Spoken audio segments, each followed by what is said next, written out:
Well, tonight we're highlighting a local story of perseverance. 18-year-old Kaline Hoppe was midway through Marine basic training when she broke both of her hips. For some, that would be the end of the road, but Hoppe didn't let it stop her from earning the uniform. Michael Sandlin joins us in studio with more. Michael, how was she able to make it through graduation with an injury like that? Well, Dan, Hoppe said she didn't even know how badly she was injured until a couple days before graduation. She just knew she was sore, and she was able to ignore the pain through even the toughest portion of training, all to achieve her goal of serving her country. I wanted to do something to better myself, and as cheesy as it sounds, I wanted to do something to better my community and, the world that I live in. Right out of high school, Kaline Hoppe felt a call to serve, and she felt the Marine Corps would be the perfect home to do it. Well, it took some convincing to get Mom on board. I thought she was kidding. Yeah. She changed her mind after an informative conversation with her recruiter. And Kaline soon found herself getting off the bus at the Paris Island Recruit Depot, trying her best to hide her giddiness. I know most people would be scared or nervous. I was trying not to laugh.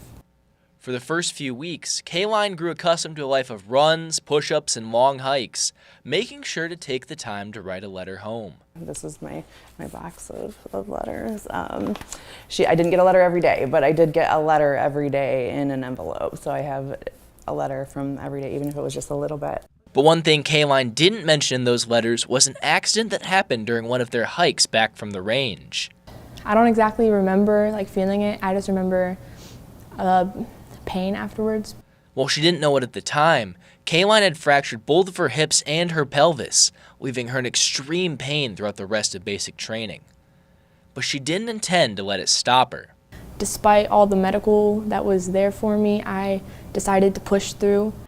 And ignored the pain as she faced boot camp's final challenge, the Crucible, a 54-hour test that includes combat scenarios, limited food and sleep, and a 9-mile hike.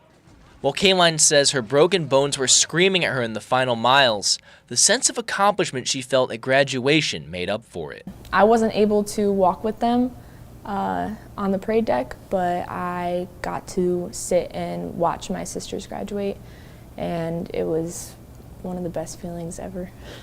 And it was at graduation that Mom finally learned what happened.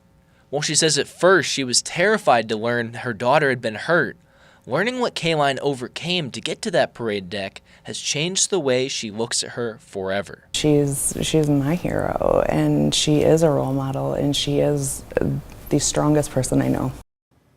Now, Kaline is working through physical therapy before she starts her next portion of training.